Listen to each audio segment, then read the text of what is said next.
अभी सीएसआईटी के जो कट ऑफ है वो हाई परसेंटाइल जाते हैं और आपके मेरिट के अकॉर्डिंग जो आपको मिल सकता है उसके बारे में आपको सोचना चाहिए। तो ये एक दिमाग में ये सारी चीजें डाल के रखे ना कि ये कोर ब्रांचेस वालों को जॉब नहीं मिलती है, ऐसा बिल्कुल भी नहीं है। अगर आपके कम परसेंटाइल है तो आप क्या करो, ईएनटीसी, ईएनसीएस, मैकेनिकल, ये सारे ब्रांचेस के लिए आप अप्लाई कर सकते हो। देखो 73 परसेंटाइल पे इसको ईएनटीसी मिल रहा है वाडिया के कॉलेज में। अभी कोई स्टूडेंट्स मैकेनिकल के लिए इंटरेस्टेड है तो मैकेनिकल के लिए लिस्ट कैसे बनानी है, कौन से कॉलेज को कहां रखना है, कौन सा कॉलेज कहां आएगा। Hi everyone, this is Sameer, welcome to this engineering counselling series. Last video में हम लोग ने 80 से लेकर 90 परसेंटाइल वाले स्टूडेंट्स के लिए कौन कौन से बेस्ट ऑप्शंस अवेलेबल है, कॉलेज की लिस्ट कैसे बनानी है, ऑप्शन फॉर्म स्ट्रेटेजी कैसे होनी चाहिए, जो स्टूडेंट्स के 80 से लेकर 90 परसेंटाइल थे उनके ऊपर हम लोग ने डिटेल में डिस्कशन किया था। और उसी वीडियो के कमेंट्स में काफी सारे स्टूडेंट्स ने कमेंट किया था कि भैया हमारे जो परसेंटाइल है वो 70 से लेकर 80 के रेंज में लाया करते हैं, हमारे लिए कौन कौन से बेस्ट ऑप्शंस अवेलेबल रहेंगे, बेस्ट कॉलेजेस कौन कौन से रहेंगे जिससे हमें एक अच्छे कॉलेज में एडमिशन मिले। तो आज इस वीडियो में हम लोग ये सारी चीजें डिस्कस करने वाले। देखो ऑलरेडी आपके कम परसेंटाइल है और अगर आप ऑप्शन फॉर्म फिलिंग में मिस्टेक करते हो तो डिफिकल्टीज और बढ़ जाएगी एक अच्छे कॉलेज में एडमिशन मिलने की।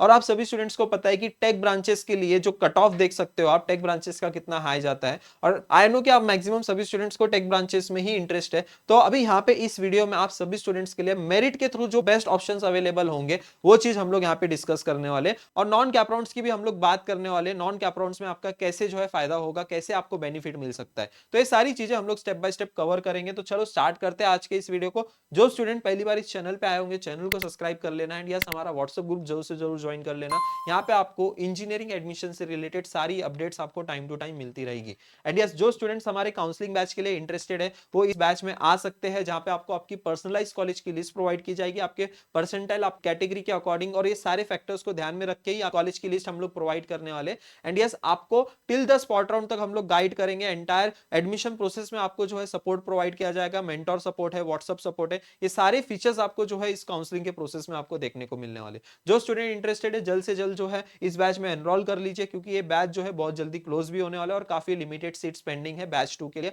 और ये हमारा लास्ट बैच होने वाला है। तो सबसे पहली चीज जो है यहाँ पे हम लोग थोड़ा से कट ऑफ के बारे में डिस्कस करेंगे टॉप 20 कॉलेजेस के। टॉप 20 कॉलेजेस में देखो सीएसआईटी, एआईडीएस, एआईएमएल ऐसे स्पेशलाइजेशन ब्रांचेस में अगर आपको जाना है तो लगभग देखो 93 परसेंटाइल प्लस चाहिए। ये मैं ओपन कैटेगरी कंसीडर करके मैं आपको बता रहा हूं। और अगर आप एससी एसटी कैटेगरी से भी हो, एसटी कैटेगरी की बात थोड़ी सी डिफरेंट हो जाती है क्योंकि वहां पे परसेंटाइल में गैप बहुत डिफरेंट होता है। लेकिन यहाँ पे बाकी सारे जो कैटेगरी है वहां पे -1, -2, -3 या मैक्स टू मैक्स -5 परसेंटाइल, बस इतना ही, उससे ज्यादा नहीं रहता है बस। तो यहाँ पे आप कंसीडर कर सकते हो कि मिनिमम तो 90 परसेंटाइल तो चाहिए अगर कोई कैटेगरी में है, तो भी 90 परसेंटाइल तो चाहिए अगर आपको एक टॉप 20 कॉलेज में सीएसआईटी में अगर आपको एडमिशन लेना है तो। उसी तरह अगर आपको ईएनटीसी, ईएनसीएस में अगर आपको एडमिशन लेना है तो मिनिमम 80 परसेंटाइल तो आपको चाहिए ही चाहिए टॉप 20 कॉलेजेस में जाने के लिए। लेकिन भैया हमारे जो है 70 से लेके 80 परसेंटाइल है, तो हमारे लिए बेस्ट ऑप्शंस क्या अवेलेबल है? यहाँ पे सिविल है, मेकाट्रॉनिक्स है, मैकेनिकल है, इलेक्ट्रिकल है। लेकिन भैया हमें इसमें इंटरेस्ट नहीं आ रहा है, हमें इस ब्रांचेस के बारे में डिटेल इंफॉर्मेशन नहीं मालूम है।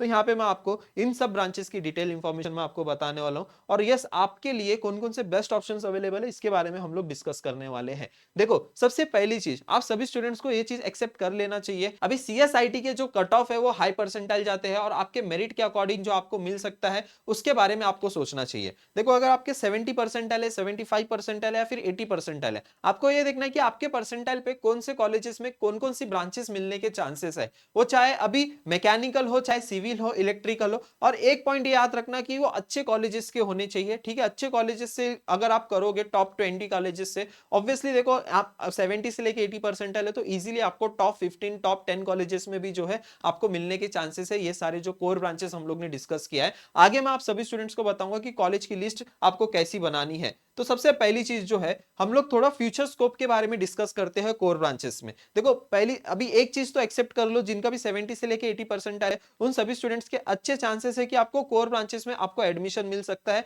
वो भी टॉप 10, 15 कॉलेजेस में या फिर 20 कॉलेजेस में। या फिर जो भी स्टूडेंट पहले से ही इंटरेस्टेड था कि नहीं मुझे सिविल में ही जाना था, इलेक्ट्रिकल में ही जाना था, मैकेनिकल में ही जाना था, तो उन लोग के लिए कुछ यहाँ पे इंपॉर्टेंट फैक्टर्स, यहाँ पे कुछ चीजें हम लोग फ्यूचर स्कोप के बारे में डिस्कस करेंगे। देखो एक चीज मैं आपको बता दूं, ये सिविल इंजीनियरिंग के बारे में, ये एवरग्रीन फील्ड है, मतलब ये कभी ऐसा नहीं है कि नहीं रुकने वाला है। देखो कंस्ट्रक्शंस कभी नहीं बंद होने वाले, हाईवेज जो है वो कभी बनना नहीं बंद होने वाले, ब्रिजेस जो है हमेशा बनने वाले, कंस्ट्रक्शन कभी ऐसा नहीं मिलेगा कि आपको बंद रहेगा।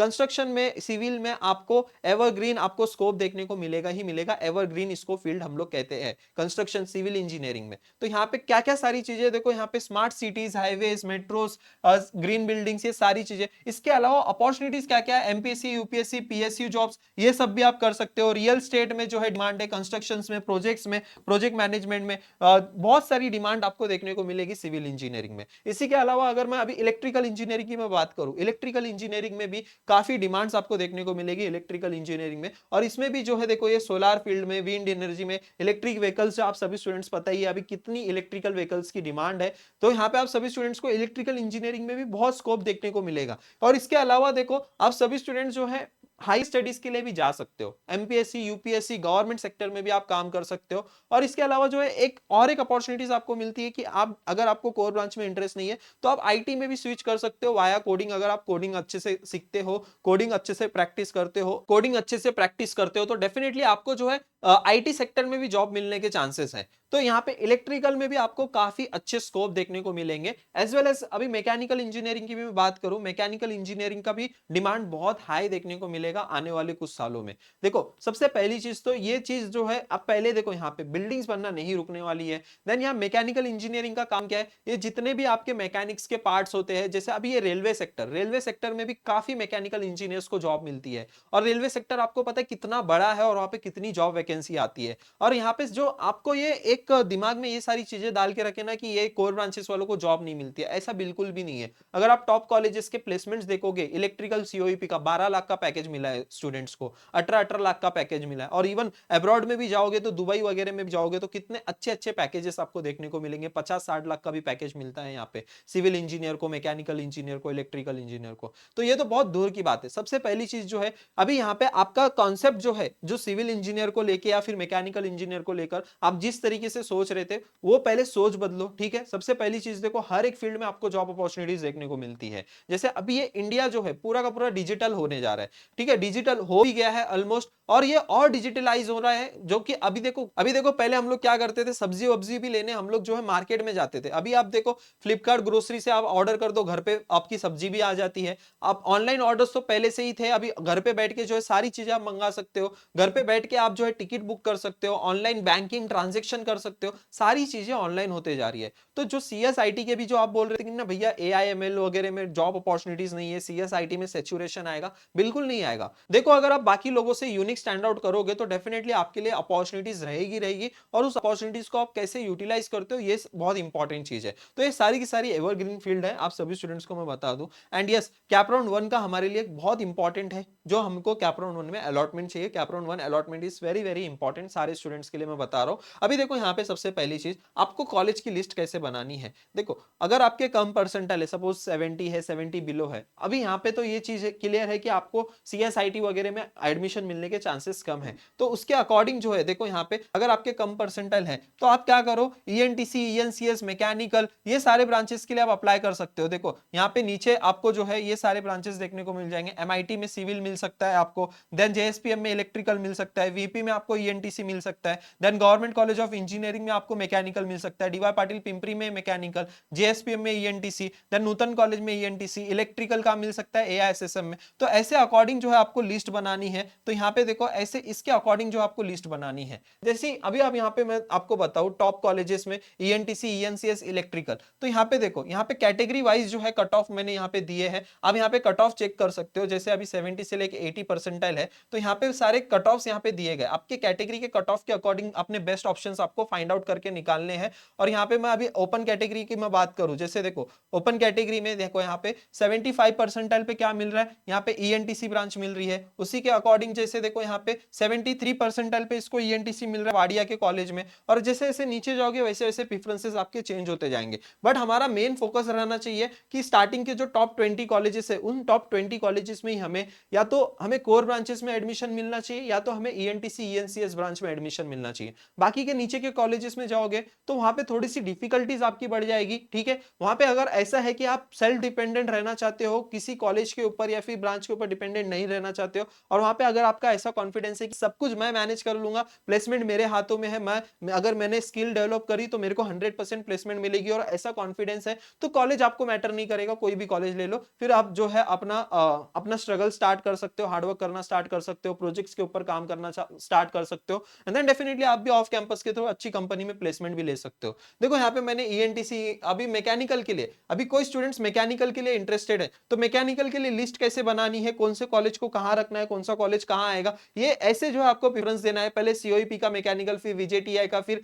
सरदार पटेल का, फिर डीजे सांघवी का, फिर कमिंस का, फिर वीआईटी का, फिर पीसीसीओई का, फिर फादर कॉन्जिक्यू रॉड्रिग्यूज का, ये पुणे मुंबई का मैं बता रहा हूं, फिर पीवीजी ठाकुर एंगल्स, देन ये फादर एग्नल, देन एमआईटी हो गया, एआईएसएसएम हो गया। तो कौन से कॉलेज का कहां मैकेनिकल इंजीनियरिंग रखना है, इलेक्ट्रिकल रखना है, ये सब कुछ आपको पता होना चाहिए, तभी आपको एक अच्छे कॉलेज में अलॉटमेंट मिल सकता है। ओके, तो कुछ रीजंस है यहाँ पे जिससे जो है अलॉटमेंट नहीं मिलते हैं बहुत सारे स्टूडेंट्स को। देखो उसमें से कुछ रीजंस अगर मैं आपको बताऊं, आपके परसेंटाइल तक कॉलेजेस काफी सारे स्टूडेंट जो है ऐड नहीं करते हैं। वो क्या करते हैं कि नहीं ये कॉलेजेस जो है वो लोअर लेवल के कॉलेजेस है, इसमें मुझे एडमिशन नहीं लेना है। आप देखो आपके परसेंटाइल भी तो उतने होने चाहिए, आपके परसेंटाइल अगर उतने नहीं है, अगर आपने उतने कॉलेजेस ऐड नहीं किया तो आपको अलॉटमेंट नहीं मिल सकता। और हमारे लिए जो है ना ये कैपराउंड अलॉटमेंट बहुत इंपॉर्टेंट है। जैसे यहाँ पे filling maximum preferences, then selecting the proper branch, not only the CSIT, आपको सारे ब्रांचेस के लिए अप्लाई करना, ऑर्डर और सीक्वेंस बहुत मैटर करता है, नो मल्टीपल रीजन, ज्यादा मल्टीपल रीजन के लिए आप अप्लाई नहीं करना है, ठीक है। तो अभी टारगेट हमारा क्या होने वाला है, जिनका भी 70 से लेके 80 परसेंटाइल है, सबसे पहला हमारा टारगेट है कि हमें कोर ब्रांच में एक अच्छे कॉलेज में, बेस्ट कॉलेज में हमें एडमिशन लेना है। जैसे हमें इलेक्ट्रिकल मिल रहा है, सिविल मिल रहा है, मैकेनिकल मिल रहा है, या फिर ईएनटीसी भी हम लोग को मिल सकता है अगर हम लोग कैटेगरी में बिलोंग करते हैं, तो बेस्ट कॉलेज में हम लोग को जो है वो मिल सकता है, ठीक है। फिर उसके बाद जो है बेटरमेंट के लिए हम लोग ट्राई करेंगे, बेटरमेंट में हम लोग ट्राई करेंगे ब्रांच अपग्रेडेशन के लिए एज वेल एज हम लोग कॉलेज अपग्रेडेशन के लिए। हो जाता है अगर 4 कैप राउंड तक पार्टिसिपेट करोगे तो डेफिनेटली हो जाता है, बस उसके लिए है कि आप प्रेफरेंसेस कैसे डालोगे कैप राउंड 2 कैप राउंड 3 में, उसके ऊपर डिपेंड करता है। देन उसके बाद जो लास्ट ऑप्शन जो बचता है दैट इज स्पॉट राउंड, और स्पॉट राउंड में जो है जैकपॉट खुल जाता है और आपको मिल जाता है अच्छे कॉलेज में एडमिशन, ठीक है। बहुत सारे स्टूडेंट्स को 15 से 20 परसेंटाइल के ड्रॉप में भी काफी सारे अच्छे अच्छे कॉलेजेस में स्टूडेंट्स को अच्छे अच्छे ब्रांचेस में एडमिशन मिला है, टेक ब्रांचेस में एडमिशन मिला है। तो ये हमारी जो है स्ट्रेटजी रहनी चाहिए ऑप्शन फॉर्म फिलिंग के लिए, है ना। आप सभी स्टूडेंट्स को मैंने बता दिया कि आपके लिए बेस्ट ऑप्शंस क्या है। देखो आप बहुत सारे स्टूडेंट्स कंपेयर करेंगे कि भैया tech branch versus core branch क्या लेना चाहिए, ये डिसीजन जो है वो आपके ऊपर ही मैं छोड़ता हूं, क्योंकि इसमें आपको ही अपना करियर बनाना है और यहाँ पे आपको ही देखना है कि आपको किस में इंटरेस्ट है, ठीक है। अभी ऐसा भी है कि अगर आपको बिल्कुल भी कोर में इंटरेस्ट नहीं है, लेकिन कोडिंग आपको 7th 8th से ही पसंद थी, 10th से ही पसंद थी आपको कोडिंग में, और अभी परसेंटाइल कम आ गए हैं, तो उस केस में जो है आप थोड़ा सा सोच सकते हो सीएसआईटी वगैरह के बारे में, भले आपको स्पॉट राउंड तक जाना पड़े और सीएसआईटी में ही लेना एडमिशन, और थोड़ा लोअर कॉलेज क्यों ना मिले, तो डेफिनेटली आप सीएसआईटी के लिए जाओ। लेकिन वहां पे ये है कि आप थोड़ा सा जो है सेल्फ डिपेंडेंट रहना, कॉलेज के ऊपर डिपेंड नहीं रहना, ठीक है। और ऐसे ही बहुत सारे फैक्टर्स कंसीडर करके आपको डिसीजन लेना है कि आपके लिए बेस्ट क्या है। बेस्ट करके ऐसा कुछ ऑप्शन नहीं होता है। देखो यहाँ पे मैंने neither core not tech is best for everyone, the best one depends on you, आपके ऊपर डिपेंड करता है आपको कौन सा, आपके लिए बेस्ट ऑप्शंस क्या है, ये आपके ऊपर डिपेंड करता है, ठीक है। ओके, सारी चीजें मैंने आप सभी स्टूडेंट्स को बता दी है। ओके, देखो कोर ब्रांच ऐसा नहीं है कि कोर ब्रांच में आपको अपॉर्चुनिटीज देखने को नहीं मिलेगी, कोर ब्रांच में आपको बहुत अपॉर्चुनिटीज देखने को मिलेगी, ठीक है। कोर ब्रांचेस के लिए भी हमें अप्लाई करना चाहिए और उसमें भी काफी सारे स्टूडेंट्स बहुत अच्छा कर रहे हैं। जो टॉप कॉलेजेस है, वालचंद कॉलेज का प्लेसमेंट स्टैटिस्टिक्स, सीओईपी का, एसपीसीई का, देन विजेटीआई का, अगर आप देखोगे तो आपको पता चलेगा, ठीक है। ओके, सारी चीजें मैंने आप सभी स्टूडेंट्स को बता दी। जो भी स्टूडेंट्स इंटरेस्टेड है हमारे काउंसलिंग के लिए, वो काउंसलिंग के लिए यहाँ पे एनरोल कर सकते हैं। जिनको कॉलेज की लिस्ट चाहिए वो इस बैच में आ सकते हैं, जहाँ पे आपको कॉलेज की लिस्ट हम लोग प्रोवाइड करेंगे। एंड यस, जो भी स्टूडेंट्स को कुछ भी प्रॉब्लम है, कुछ भी अगर आपके डाउट्स है, तो आप कमेंट सेक्शन में मुझे पूछ सकते हो। एंड यस, अगर आपको नेक्स्ट वीडियो किस टॉपिक पे चाहिए आप कमेंट कीजिए, आपके लिए मैं वो नेक्स्ट वीडियो लेकर जरूर आऊंगा, ठीक है। इन 2 नंबर पे आपको कॉन्टैक्ट करना है काउंसलिंग के लिए। अगर आप काउंसलिंग में इंटरेस्टेड हो तो इन 2 नंबर पे आपको कॉन्टैक्ट करना है, और हमारा बैच बहुत जल्दी क्लोज होने वाला है, तो प्लीज मेक श्योर करना कि आप जल्द से जल्द जो है इसमें एनरोल एनरोल कर लिया है। ओके, आई होप आज का वीडियो आप सभी स्टूडेंट्स को यूजफुल लगा होगा। वीडियो अच्छा लगा तो वीडियो को लाइक जरूर करना। एंड यस, जैसे जैसे मैंने आपको स्ट्रेटजी बताई है वैसे अगर आप फॉलो करोगे तो डेफिनेटली आपको एक अच्छे कॉलेज में एडमिशन मिलेगा। एंड यस, आप सभी स्टूडेंट्स के लिए मैं और भी वीडियोस लेकर आने वाला हूँ कि आपको कॉलेज लिस्ट डिटेल में वहां पे एक्सप्लेन करूंगा, और वहां पे हम लोग डेमो कॉलेज की लिस्ट बनाएंगे आपके परसेंटाइल के according, 70 percentile, 80 percentile, 90 percentile, 85 percentile, ऐसे अलग अलग केसेस हम लोग लेंगे और उसके लिए बेस्ट बेस्ट ऑप्शंस क्या क्या अवेलेबल है वो भी हम लोग देखने वाले। चलो, थैंक यू सो मच, मिलते हैं फिर नेक्स्ट वीडियो में।